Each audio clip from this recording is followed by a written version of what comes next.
ഇന്ന് ഗുരുപൂർണിമയാണ്. ഈ ഗുരുപൂർണിമ ദിനത്തിൽ രാജ്യത്തെമ്പാടുമുള്ള ഒരുപാട് ഭക്തർ ആദരവർപ്പിക്കാനും ആത്മീയ ഗുരുക്കന്മാരിൽ നിന്ന് അനുഗ്രഹം തേടാനും ഞായറാഴ്ച വിവിധ ക്ഷേത്രങ്ങളിൽ എത്തിയിട്ടുണ്ട്.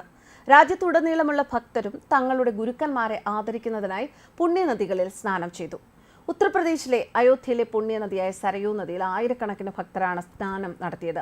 പ്രയാഗ്രാജ് സംഗമത്തിലും കാൺപൂരിലും ഭക്തർ ഗംഗയിൽ പുണ്യസ്നാനം നടത്തിയതിന് സമാനമായ ദൃശ്യങ്ങൾ കാണാൻ സാധിച്ചു. ഗർമുക്തേശ്വറിൽ ഭക്തർ ശിവന് പ്രാർത്ഥിക്കുന്നതും കാണാമായിരുന്നു. ഉത്തരാഖണ്ഡിലെ ഹരിദ്വാറിൽ ഭക്തർ ഗംഗാനദിയിൽ പുണ്യസ്നാനം ചെയ്യുന്നതും കണ്ടു. ഇത് വളരെ പ്രധാനപ്പെട്ട ഒരു ഉത്സവമാണ്. ഈ ദിവസം ഭക്തർ തങ്ങളുടെ ഗുരുക്കന്മാരുടെ നാമത്തിൽ പ്രാർത്ഥിക്കാനും അനുഗ്രഹം നേടാനും ക്ഷേത്രങ്ങൾ സന്ദർശിക്കുന്നു എന്നാണ് ശ്രീരാമജന്മഭൂമി തീർത്ഥക്ഷേത്ര മുഖ്യ പുരോഹിതൻ ആചാര്യ സത്യേന്ദ്രദാസ് പറഞ്ഞിരിക്കുന്നത്. കൂടാതെ ഗുരു എന്ന് വിളിക്കപ്പെടുന്നതിൽ വലിയ അഭിമാനമുണ്ട്. ഒരു ഗുരുവിന്റെ ഉത്തരവാദിത്തം അവരുടെ വിദ്യാർത്ഥികളിലെ അജ്ഞത ഇല്ലാതാക്കുകയും അവർക്ക് അറിവ് നൽകുകയും ചെയ്യുക എന്നതാണ്.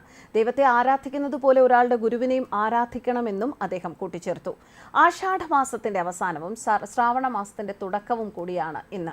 പുണ്യസ്നാനത്തിന് ശേഷം ഭക്തർ ക്ഷേത്രം സന്ദർശിക്കുന്നു. ഗുരുവിൽ നിന്ന് ദീക്ഷ സ്വീകരിച്ച് ഗുരുമന്ത്രം സ്വീകരിച്ചവർ ഇന്ന് ഗുരുവിന്റെ അടുത്തുപോയി ആരാധിക്കുമെന്നും അദ്ദേഹം വ്യക്തമാക്കുന്നു. ഗുരുപൂർണിമയുടെ പ്രാധാന്യം എന്താണെന്ന് പറയാം. ഒരാളുടെ ജീവിത വിജയത്തിന് ഒരു പ്രധാന വഴികാട്ടിയായ ഗുരു കണക്കാക്കപ്പെടുന്നു. മതപരമായ നഗരമായ വാരണാസിയിൽ ഗുരുവിന് ഏറ്റവും വലിയ പ്രാധാന്യമുണ്ട്. ഈ ദിവസം ആയിരക്കണക്കിന് ആളുകൾ തങ്ങളുടെ ബഹുമാന്യരായ ഗുരുക്കളെ സന്ദർശിക്കുകയും അവരുടെ കഴിവുകൾക്കനുസരിച്ച് സമ്മാനങ്ങൾ സമർപ്പിക്കുകയും ചെയ്യുന്ന ദിവസമാണ്. ഗുരുപൂർണിമയിൽ ഗുരുക്കളെ ആദരിക്കുന്നത് ജീവിതത്തിൽ നല്ല മാറ്റങ്ങൾ കൊണ്ടുവരും എന്നാണ് വിശ്വാസം. വാരണാസിയിൽ ഈ ദിവസം ഗുരുമന്ത്രം സ്വീകരിക്കുന്ന ഒരു പാരമ്പര്യവുമുണ്ട്. ആഷാഢ പൂർണിമ നാളിൽ കുളിക്കുന്നതും ദാനം ചെയ്യുന്നതും വളരെ പുണ്യകരമായി കണക്കാക്കപ്പെടുന്നു.